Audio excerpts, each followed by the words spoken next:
Hey guys, welcome back. Today I wanted to share one of my recent gratitude pages with you. I don't often share the process of a gratitude page because I think it's something that's personal and very much like an individual preference. Not everyone uses a gratitude page, and not everyone goes about it quite the same. I think that there are a lot of people in the bullet journal world that write one line a day for gratitude. So they're documenting something that they're grateful for each day, which I think is a great practice. In the beginning, that's how I used to do it. It really puts you in the habit of finding the good in each day. Over time, I'm not sure exactly why, but that kind of fell off for me, and I began just writing gratitude as I felt the need to, taking away the pressure of having to do one more thing at the end of the day. I think there are some days where gratitude comes easier than others. It's still important to me to continue the practice of finding the good in my life. But as with most of my bullet journal, I try to keep it kind of like easygoing and no pressure. So if I'm having a particularly rough day and I really don't feel like being grateful, like I'm not gonna get on my back about it. You know what I mean? I'm not sure that, many of you will agree or disagree. I just think in general, I try to, at least these days, err on the side of grace. And there are days where positivity is more difficult than others, and there are days where gratitude is more difficult than others. I'm just going to keep it real with you. So these days, for the most part, my gratitude happens when it feels organic for me. So what I do is that I write down moments, that I want to remember. Sometimes I'm just documenting something funny that the kids said, and I'm grateful for that. I'm grateful for their sense of humor. I'm grateful that they made me laugh.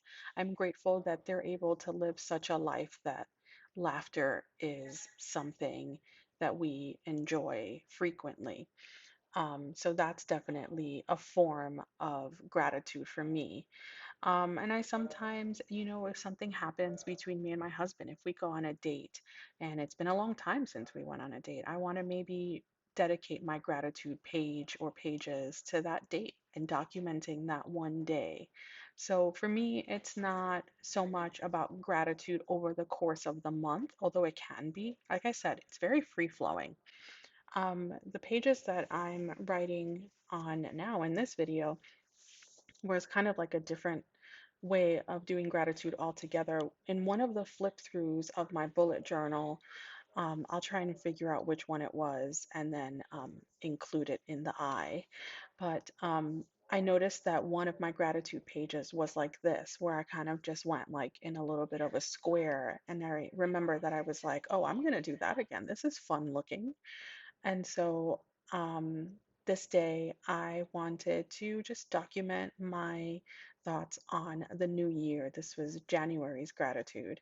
And so I did write a bit of a like, I'm not going to call it a poem because I'm definitely not a poet, but it was definitely more of like, kind of like a little bit of a thought piece, I guess, if you want to call it that, about the new year and what it represents for many of us and like traditions and customs around um, some people have New Year's resolutions, and it just feels like at the end of the new year, we're all like wanting to let go of things and welcome new positive things. And I just thought that it's really interesting how, even though humans are so different, I could almost safely say that we all have that in common, that, we're hoping for better things in the year to come.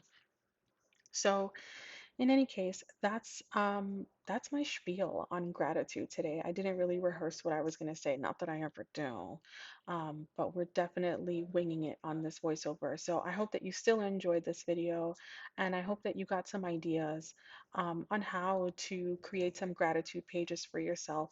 And maybe if you've been struggling to create gratitude pages because it feels like too much of like a thing to do, like too much pressure, release some of the pressure and, be really loose about it, guys. The point is to make it a habit to find the good in our lives And whatever way you go about it is still worthy of time and space in your pages. So if you like this video, don't forget to like it. And if you haven't already subscribed, I hope that you'll consider doing so. I will see you next time. Thanks so much for watching, friend. Bye.